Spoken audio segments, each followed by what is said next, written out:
Vai. Nossa senhora! Não, mas também não foi nessa, a outra só usou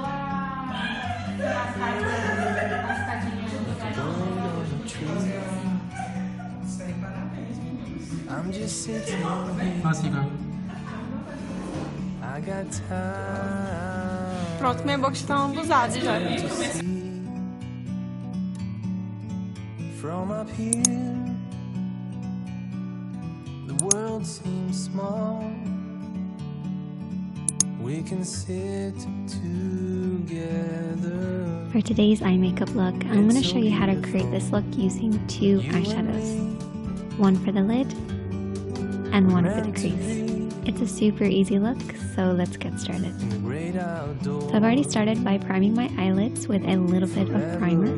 If you don't have an eyeshadow primer, you can always use concealer and a setting powder. This will create a blank canvas for you to work on. However, primer does give your shadow something to hold on to, so that's why I prefer primer over concealer.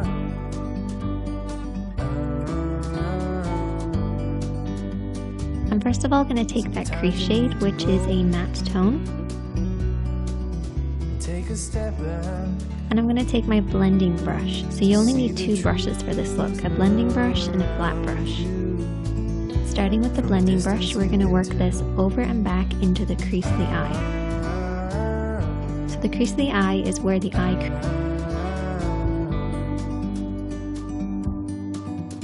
creases into the eye shape.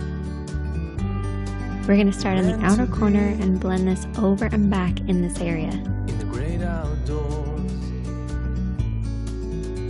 I like to keep my eyes open so I can see the shape that I'm creating, making sure the depth of color is right at the lower point of the crease, blending upwards towards the brows and pretty much disappearing as it gets to the brow area.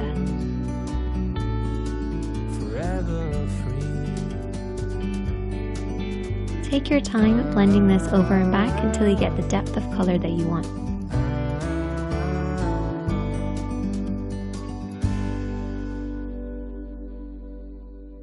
And I'm going to take my lid shade, and whenever I'm applying anything that has a little bit of shimmer, I use a flat brush to apply it.